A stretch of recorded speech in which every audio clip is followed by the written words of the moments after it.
Thank you, Sister Reese. Appreciate you. And last time I seen Sister Reese, that little beautiful baby right there was still in her stomach. So let's give a round of applause for that. It's our future generations. Man.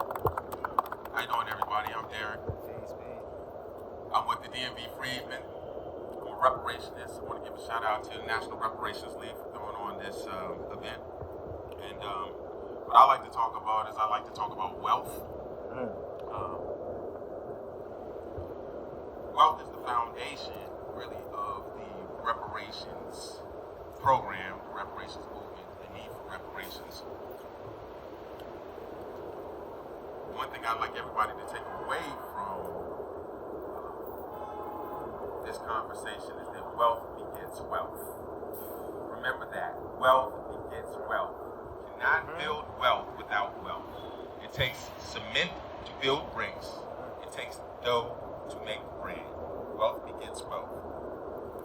So I'm going to start off talking about the racial wealth gap. I prefer to call it the lineage wealth gap,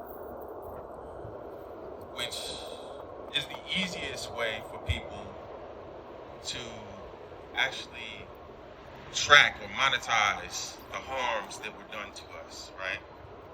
It's the easiest way to actually look at the accumulated disadvantage, to look through the wealth of America. So I'm going to start off there.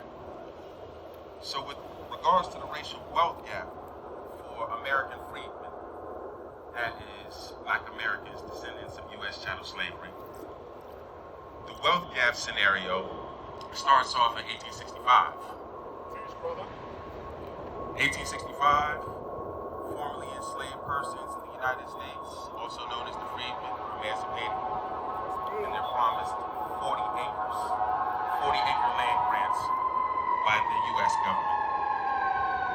As we all know, Lincoln was assassinated, and when Lincoln was assassinated, the vice president was next in order for succession, which was Andrew Johnson, and Andrew Johnson became president.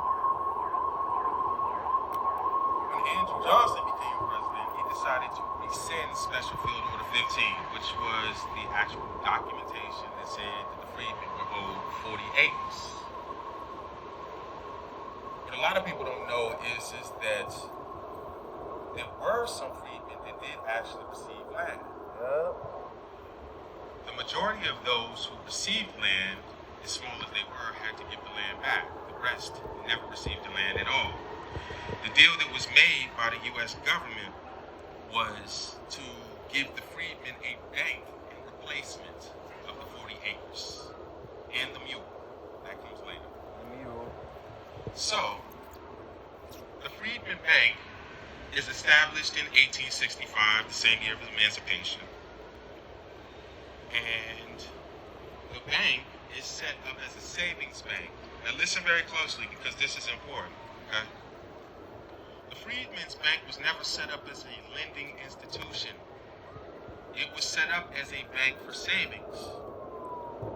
Now, anybody who knows anything about banking understands that banks, for them to build wealth, they must take in both deposits and also issue loans to their depositors.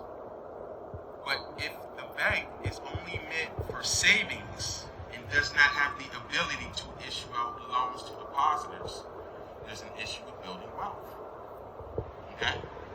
In other words, a black bank cannot build wealth for itself unless it has the capital to do so.